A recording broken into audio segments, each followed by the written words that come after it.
అమ్మ రాధాకృష్ణులు అమర ప్రేమికులు అని అంటుంటారు. అలాంటి అమర ప్రేమికులకు అసలు వివాహం ఎందుకు జరగలేదమ్మా? రాధాకృష్ణులకి వివాహం జరగలేదు అన్నది తప్పు. హ్మ్. ఎందుకు అంటే బ్రహ్మగారు వాళ్ళిద్దరికీ పెళ్లి చేస్తారు. హ్మ్. వాళ్ళ పెళ్ళయింది. మీరు భూమి మీద చూడాలి అంటే బృందావనం దగ్గర బర్సానాకి వెళ్ళే రూట్లో హ్మ్. బ్రహ్మగారి పెళ్లి చేసినట్టు, ఆయన శుభలేఖ హ్మ్. కొట్టించినట్టు అన్ని ఆధారాలు కూడా ఉంటాయి అక్కడ. హ్మ్. వాళ్ళిద్దరికీ తప్పకుండా పెళ్లి జరిగింది. హ్మ్. వాళ్ళ పెళ్లి జరగలేదు అన్నది అసలు లేదు. హ్మ్. వాళ్ళకి పెళ్ళయింది. వాళ్ళ అమర ప్రేమికులు అంటే యాక్చువల్‌గా ఏమిటి అంటే రాధాదేవి అన్నది బృందావనేశ్వరి. బృందావనానికి రాణి. రాణి. మనకి చూసినప్పుడు ఏమవుతుంది అంటే ఒక కల్పాంతం. అంటే ఒక కల్పం అంటే కృతయుగం, త్రేతాయుగం, ద్వాపరయుగం, కలియుగం. ఈ 4 యుగాల్ని కలిపి ఒక కల్పము అని పిలుస్తారు. ఒక కల్పంలో ఏంటిట అంటే ప్రేమ అవసరం అవుతుంది. ఆ ప్రేమ అవసరమైనప్పుడు ఈ కామేశ్వరులే రాధాకృష్ణుల కింద పుడతారు. హ్మ్.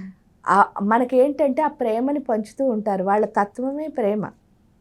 ఈ ప్రేమని పంచుతూ ఉన్నప్పుడు ఏమవుతుంది అంటే ఆవిడ చాలా గొప్ప ప్రేమికురాలు కాబట్టి, ఎందుకు అంటే ఆవిడ అలా అందరికీ ఇస్తూ వస్తుంది. అందుకే రాధ అంటే కూడా ఏంటి అంటే ధార. రాధ అంటే ధార అని అర్థం. ఏం ధార అంటే అలా ప్రేమధార కురుస్తూ ఉంటుందిట. ఎన్నిసార్లు రాధ అంటున్నామో అంత ప్రేమధార కురుస్తూ ఉంటుంది. అందువల్ల కృష్ణుడు ఏమిటి అంటే ఈవిడ యొక్క అంటే ఈవిడ ఏం చెప్తే ఆ శక్తితో నడిచేవాడు. కానీ ఈవిడ ప్రేమ వల్ల ఏంటి అంటే కృష్ణుడిని గొప్పగా చూపించి ఈవిడ వెనకాల ఉంటుంది. అంత గొప్ప ప్రేమమూర్తి రాధమ్మవారు. కాబట్టి వాళ్ళిద్దరికీ పెళ్ళి అవ్వలేదు అన్నది అసత్యము. పెళ్ళి అయ్యింది. వాళ్ళు హాయిగా ఉన్నారు. బృందావనానికి రాణి రాధా అమ్మవారు, కృష్ణుడు. వాళ్ళ ప్రేమ గురించి చెప్పాలి అంటే చాలా చాలా చాలా గొప్ప. అందులో ఒక చిన్న కథ చెప్తాను వాళ్ళిద్దరు ప్రేమ గురించి చెప్పాలి అంటే. మీరు ఎప్పుడైనా బృందావనం వెళ్తే చూడండి, బృందావనంలో ఒక ఇమిలి వృక్షము అని ఉంటుంది. అంటే చింత చెట్టు అనమాట. మొత్తం ఆ ఊరు మొత్తానికి అది ఒక్కటే చింత చెట్టు ఉంటుంది బృందావనంలో. అది ఎందుకా అని అనుకుంటాం మన స్పెషల్. ఏమవుతుంది అంటే రాధాదేవి ఏం చేస్తుందిట, కృష్ణుడు కనిపించట కొంత సమయం ఆవిడకి. కనిపించకపోయేసరికి అసలు ఆయన విడిచి ఈవిడ ఏం చేయలేదు, ఉండలేదు. అంత ప్రేమ అయ్యేసరికి కృష్ణుడు కనిపించలేదని చెప్పి ఆవిడ తపస్సు మొదలెట్టేస్తుందిట ఆ కాస్త సమయంలో.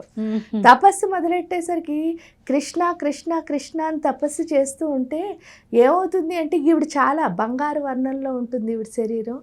కృష్ణ కృష్ణ కృష్ణ అని తపస్సు చేయడంలో ఈవిడ శరీరం మొత్తం నీలవర్ణానికి మారిపోతుంది. అంటే నీలంగా అయిపోతుంది. అంటే ఎవరిలా మారిపోయిందమ్మా? కృష్ణుడిలా అంటే కృష్ణుడి కోసం తపస్సు చేస్తూ కృష్ణుడిలా మారిపోతుంది. కృష్ణుడిలా మారిపోయేసరికి కృష్ణుడు ప్రత్యక్షం అవుతాడు అమ్మకి. ప్రత్యక్షమై వచ్చి రాధా అని పిలుస్తాడు. పిలవగానే ఈవిడేం చేస్తుంది, కృష్ణుడిని ఒక్కసారి చూసి ఆతృత ఇంకా ఆగలేక ఫాస్ట్గా ఆవిడ పరిగెట్టుకు రావడంలో ఆ చింత చెట్టు నుంచి పండిపోయిన ఒక పిక్క కింద పడుతుంది. చింతపండు లాంటి పిక్క. దాని మీద ఈవిడ కాలు పడి జారిపోతుందిట. జారిపోయేసరికి కృష్ణుడు వచ్చి ఆవిడ పడకుండా పట్టుకుంటాడు. పట్టుకుని ఏం చెప్తాడట అంటే ఆయనకి చాలా కోపం వస్తుందట. నా రాధని కింద పాడేద్దాం అనుకున్నావా అని ఆ చింతపిక్క మీద కోపం వచ్చి ఈ బృందావనంలో చింత చెట్టే ఉండకూడదు అని చెప్పి శాపం ఇస్తాడట. శాపం ఇస్తే రాధా అమ్మవారు అంటుందట, అదేంటి కృష్ణ, ఈ చెట్టు కిందే కదా కూర్చుని నేను తపస్సు చేసి నిన్ను మెప్పించి నువ్వు వచ్చావు నా దగ్గరికి, మరి మమ్మల్ని ఇద్దరిని కలిపింది ఈ చింత చెట్టే కదా, అలాంటప్పుడు చింత చెట్లే ఉండకూడదని చెప్పిస్తే రైటా అని అడుగుతుందిట. అడిగితే అప్పుడు ఏమంటాడట అంటే కాదు, కాబట్టి ఈ ఒక్క చింత చెట్టే ఉంటుంది బృందావనంలో అని చెప్తాడట. అనేసరికి ఆ ఒక్క చింత చెట్టే బృందావనంలో ఉంటుంది ఇప్పటికి కూడా. అది ద్వాపర యుగం నుంచి ఆ చింత చెట్టు అక్కడే ఉంది. ఆ రాధాకృష్ణుల్ని కలిపిన చింత చెట్టు. దానికి అందరూ వెళ్ళి నమస్కారం చేసుకుంటారు. అంటే రాధాకృష్ణుల ప్రేమ అంటే ఆవిడ పడిపోవడానికి ఆయన ఇష్టపడక చింత చెట్లే లేకుండా చేసి ఎంత గొప్ప ప్రేమ ఆవిడ రాధాకృష్ణ. చింత చెట్టు లేదు అంటే అర్థం కూడా ఏంటి అంటే ఆడ చింత చెట్లకి శాపం ఇచ్చాడని కాదు, మళ్ళీ అది తప్పుగా అర్థం చేసుకోకూడదు.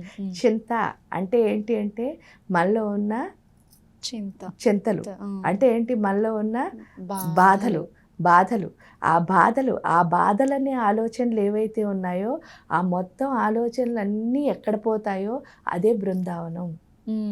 అంటే మనలో ఉన్న బాధలన్నీ పోయే ప్రదేశం ఏమిటి? బృందావనం. ఎప్పుడైనా సరే గుండెకి ఆహ్లాదం ఎక్కడ దొరుకుతుంది అంటే బృందావనం. అందుకే దాని పేరే బృందావనం. అక్కడికి వెళ్ళాము అంటే చాలు మన గుండె అంతా ఎప్పుడు ఎలా ఉంటుంది అంటే గాల్లో తేలుతున్నట్టే ఉంటాం మనం. భూమి మీద నడుస్తున్నా అక్కడున్న ప్రతి ఇసుక రేణువు కూడా ఎంతో మెత్తగా ఉంటుంది. అంటే మన పాదాలకి చిన్న గట్టితనం కూడా తగలదు. దానికి కారణం ఏమిటి అంటే ఆ ఊర్లో ప్రతి ఒక్కళ్ళు కూడా అసలు ఇలా మాట్లాడుకోరు. మీరు ఇక్కడ కూర్చున్నారు, నేను అటు వెళ్ళాలి, అమ్మ పక్కకి జరుగు అని చెప్తాను నేను. మామూలుగా అయితే మనం ఇక్కడ వాళ్ళు అలా చెప్పరు, రాధే రాధే అంటారు. అన్నిటికీ రాధే రాధే, పక్కకి జరగన్నా రాధే రాధే, ముందుకు వెళ్ళన్నా రాధే రాధే, నాతో రా అన్నా రాధే. ఆ రాధే రాధే తప్ప ఇంకో పలికే పలకరు వాళ్ళు. అందువల్లే ఆ బృందావనం మొత్తం నేలంతా ఎలా ఉంటుంది అంటే అంత ప్రేమమయంగా మెత్తగా ఉంటుంది. అక్కడ మనం చెప్పులు లేకుండా లేకపోతే అక్కడ కొన్ని చోట్ల ఏంటి అంటే ఆ ఇసుకలో దొల్లి చాలామంది ఆడుకుంటారు. అంటే చిన్నపిల్లల కింద ఆ మనసులు అంత చిన్నగా మారిపోతాయి. అంత చిన్నపిల్లల కింద అయినప్పుడు కూడా మనకి ఎప్పుడు ఆనందం ఆనందం ఆనందం. అందుకే కృష్ణ అంటేనే ఆనందం.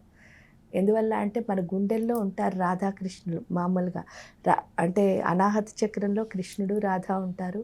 ఈ కృష్ణుడు అంటే ఏంటి అంటే మామూలుగా గుండెకుండే లక్షణం ఏంటి అంటే ఏదో ఒకటి ఎక్స్పెక్ట్ చేసేస్తూ ఉంటుంది.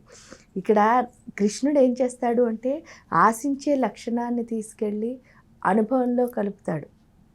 రాధమ్మ ఏం చేస్తుంది అంటే ఆ అనుభవాన్ని ఆనందంగా మారుస్తుంది. అందువల్ల కృష్ణుడికి రాధకి భేదం లేదు.